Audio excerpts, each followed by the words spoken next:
আসসালামু আলাইকুম, কি অবস্থা, কেমন আছেন সবাই? আশা করি ভালো আছেন। ইউএস বাংলা বিমানে করে আজকে আমি দুবাইতে যাচ্ছি, দুবাই শারজা। লম্বা একটা সিরিয়ালে আছি, এখানে সামনে চেকিং করতেছে। সবার সাথে যত কিছু আছে সবকিছু একটা জড়িতে দিয়া মেশিন এর ভিতরে দিয়া অপোজিট সাইড দিয়া নিয়ে তারপরে আবার যার জিনিস নিয়ে সে চলে যায়।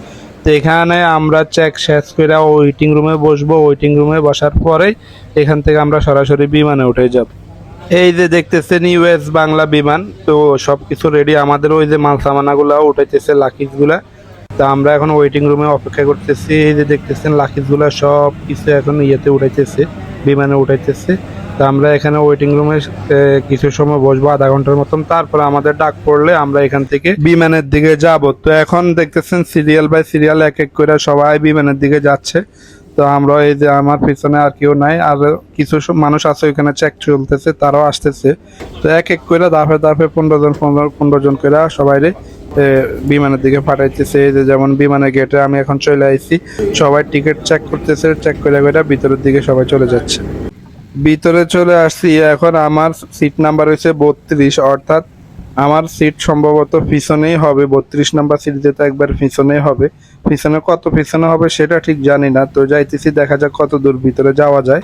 মোটামুটি সবাই এখন ভিতরে ঢুকে গেছে। লাস্টে কিছু মানুষ আছে, ওনারা ঢুকতেছে, এবং ক্রু মেম্বাররা সবাই যাদের হ্যান্ডব্যাগ ছিল ওগুলা সবগুলা উপরে রাইখা বক্সগুলো আটকাইয়া দিতেছে।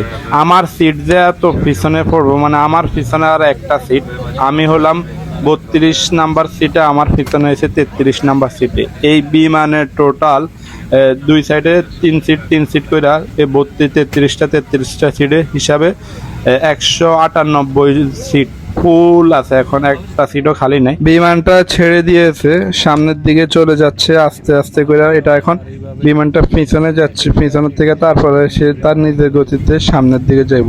মেন লাইটগুলা বন্ধ করে দিয়েছে, এখন ডিম লাইটের মতন নীল কালারের লাইটগুলা জ্বলতেছে। এগুলো একটু পরে বন্ধ হয়ে যাবে যখন ফুল রানওয়েতে চলে যাবে।